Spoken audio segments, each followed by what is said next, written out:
किसी ने सही बात कही है कि दूसरों की समस्याओं का आनंद लेना बंद कीजिए, वरना ईश्वर आपको वही गिफ्ट कर देंगे, क्योंकि भगवान वही तो गिफ्ट करते हैं जिसमें हमें आनंद आता है। आदतों को लेकर के आपने बहुत सारी कहानी सुनी होंगी, जैसे आदत से मजबूर होना, पुरानी आदत है जाते आते जाएगी। बहुत सारी कहावतें हैं, जैसी आदत है वैसा जीवन। लेकिन आदत ऐसे नहीं बनी है। दरअसल हम जिंदगी के नाम पर आदतों को ही जीते हैं। बहुत सारी आदतों को एक जगह इकट्ठी कर ले तो जो बनती है वह है हमारी जिंदगी। दोस्तों, बहुत समय पहले की बात है। एक राजा था जो अपनी प्रजा और अपने परिवार का खूब ख्याल रखता था। लेकिन राजा को अपने आदमियों पर कुछ दिनों से संदेह था और उस राजा के 3 बहुत ही खास मंत्री भी थे जो उसका काम संभालते थे। लेकिन कुछ दिनों से राजा के उन 3 मंत्रियों में से कोई एक मंत्री ऐसा मंत्री था जो राजा के पैसों में गड़बड़ी कर रहा था, और वह मंत्री अपने काम को भी ठीक से नहीं कर रहा था। अब राजा काफी दुविधा में था। राजा को यह समझ नहीं आ रहा था कि उन तीनों मंत्रियों में से कौन सा मंत्री बेईमान है और कौन सा मंत्री ईमानदार है। यह पता लगाने के लिए एक दिन राजा ने उन तीनों मंत्रियों को अपने पास बुलाया और कहा, देखो मंत्री जी, हमारा जन्मदिन आ रहा है, इसलिए आप तीनों को एक घने जंगल में जाना होगा और आप तीनों को एक एक बैग दे दिया जाएगा। उन तीनों को एक एक बैग दे दिया और उनसे कहा कि तुम तीनों को अलग अलग घने जंगल में छोड़ दिया जाएगा। उस जंगल में तुम लोगों को फल के पेड़ को ढूंढना है और अच्छे अच्छे और ताजा फल से इस ठेले को पूरा भरकर लाना है, और तुम तीनों के पास सिर्फ आज शाम तक का ही समय है। राजा के कहे अनुसार वह तीनों मंत्री को जंगल में छोड़ आए। उसके बाद वह तीनों मंत्री जंगल में आ गए। उसके बाद पहला मंत्री बहुत ईमानदार और मेहनती था, तो उसने राजा के लिए बहुत सारे अलग अलग और अच्छे और ताजा फल से अपने ठेले को पूरा भर लिया। लेकिन उसे यह सब करने के लिए बहुत मेहनत करनी पड़ी। उसने अपना काम पूरा कर लिया था। वह बहुत थक चुका था और उसने अपना काम ईमानदारी से भी किया था। अब दूसरा मंत्री जो था वह बहुत ही चालाक था। उसने सोचा, राजा के पास इतना समय थोड़ी है कि वह यह सब जांच करे कि मैंने अच्छे फल लाए हैं या खराब। तो बिना ज्यादा मेहनत किए उसे जैसे ही फल जमीन पर पड़े मिले, उसने वह अपने ठेले में रख लिया, बिना यह सोचे कि वह अच्छे हैं या खराब। जो उसे जमीन पर पड़े फल मिले थे वह बहुत ज्यादा खराब थे और वह आराम से पेड़ के नीचे बैठ गया। अब तीसरा मंत्री जो था वह बहुत ही ज्यादा बेईमान और आलसी था।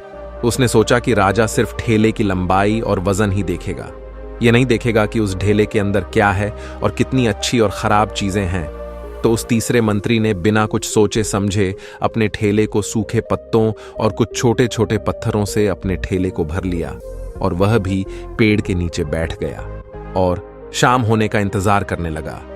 राजा के कहे मुताबिक समय समाप्त हो चुका था, शाम भी हो चुकी थी। अब वह तीनों मंत्री भी एक साथ अपने अपने ठेले के साथ राजा के महल में वापस आ गए।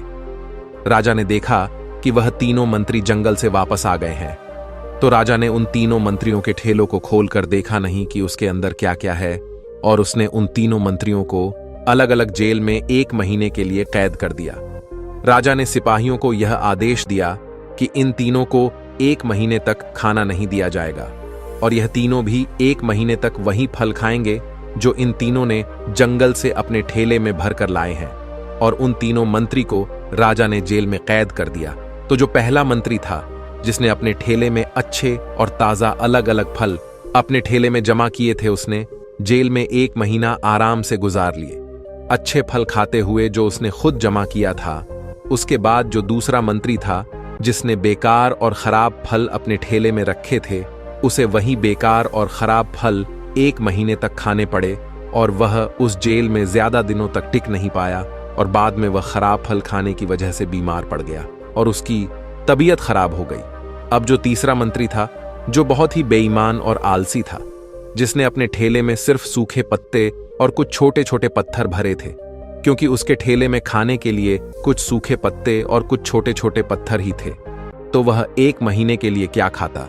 और तभी उसे अपने बेईमानी और आलस्य पर पछतावा होने लगा कि शायद मैंने उस दिन थोड़ी मेहनत करके इस ठेले में फल रख दिए होते तो आज मेरा यह हाल नहीं होता।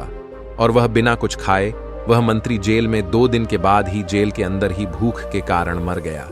तो दोस्तों, इस कहानी से हमें यह सीख मिलती है कि हम जो आलस और बेईमानी करते हैं, बेईमानी मतलब अपने ही काम में अपना कुछ नहीं करना, अपना मन नहीं लगाना और खाली बैठे रहना, तो उससे आज तो हमें कोई फर्क नहीं पड़ता।